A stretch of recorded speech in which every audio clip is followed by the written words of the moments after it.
Hello friends, welcome to my YouTube channel. Friends, आज की video में मैं बात करूंगा मलेरिया रोग के बारे में। मलेरिया के बारे में आपने सुना होगा।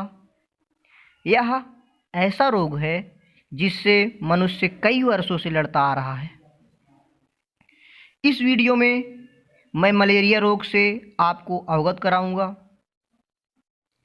मलेरिया रोग का कारक कौन है, मनुष्यों में मलेरिया रोग कैसे फैलता है,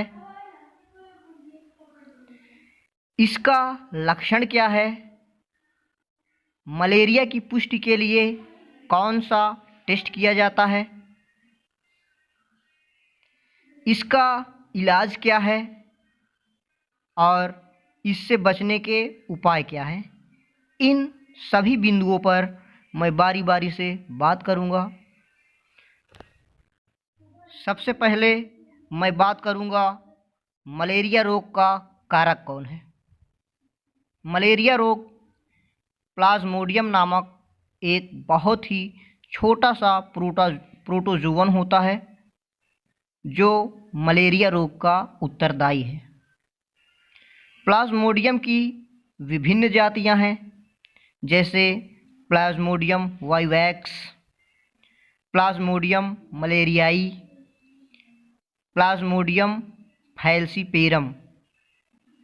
इनमें से प्लाज्मोडियम फैलसीपेरम द्वारा होने वाला मलेरिया रोग गंभीर और घातक हो सकता है। अब मैं बात करूंगा कि मनुष्यों में मलेरिया रोग कैसे फैलता है।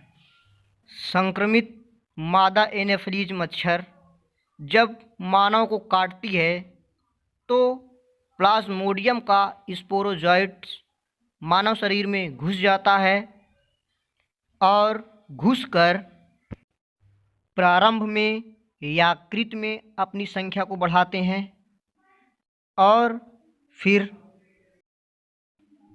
लाल रुधिर कणिकाओं पर आक्रमण करते हैं, जिससे लाल रुधिर कणिकाएं फट जाती हैं और लाल रक्त कणिकाओं के फटने के साथ ही एक टॉक्सिक पदार्थ निकलता है जिसका नाम हीमोजोइन होता है।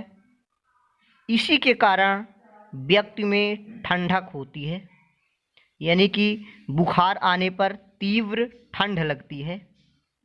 प्रत्येक 3 से 4 दिन के अंतराल पर तीव्र ज्वर आता है।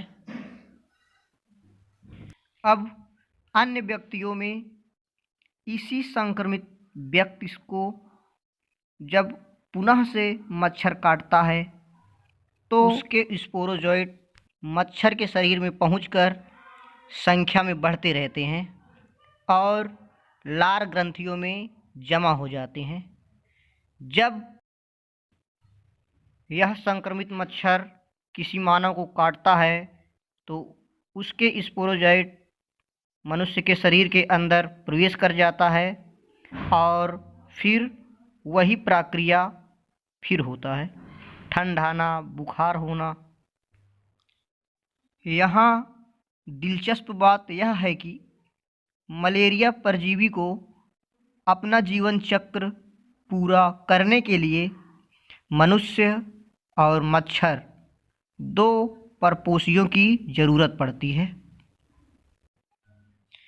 अब मैं बात करूंगा कि मलेरिया रोग के लक्षण क्या है। इसमें तेज बुखार का होना,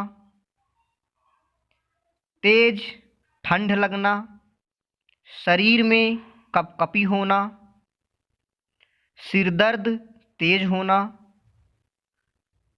उल्टी होना, ये मलेरिया के कुछ सामान्य लक्षण हैं। मलेरिया रोग की पुष्टि के लिए एंटीजन पर आधारित टेस्ट और ब्लड स्मीयर पर आधारित टेस्ट किए जाते हैं, जिससे मलेरिया रोग की पुष्टि हो जाती है। और उसके बाद ट्रीटमेंट क्या है, इसके ट्रीटमेंट में लैरियागो DS टेबलेट, जिसके अंदर क्लोरोक्वीन फास्फेट होता है, पहले दिन 6-6 घंटे के अंतराल पर देना है और फिर अगले दिन प्रतिदिन 1 टेबलेट। इसके अलावा प्रीमा क्वीन टेबलेट जो कि 15 mg की है, इसको प्रतिदिन 1 टेबलेट देना है।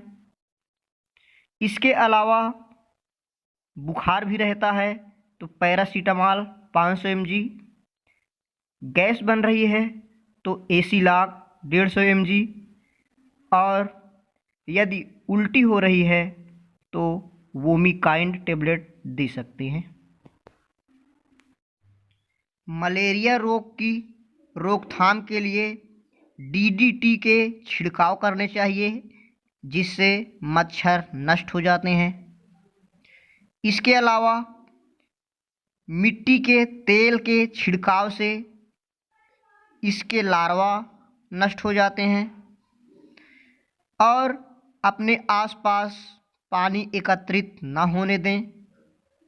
सोते समय मच्छरदानी का प्रयोग करें या मच्छर से बचने के लिए क्रीम या तेल भी मार्केट में आसानी से मिल जाते हैं, उसको लगाकर ही सोएं। आज की वीडियो में बस इतना ही। फिर मिलते हैं अगले वीडियो में। तब तक के लिए जय हिंद।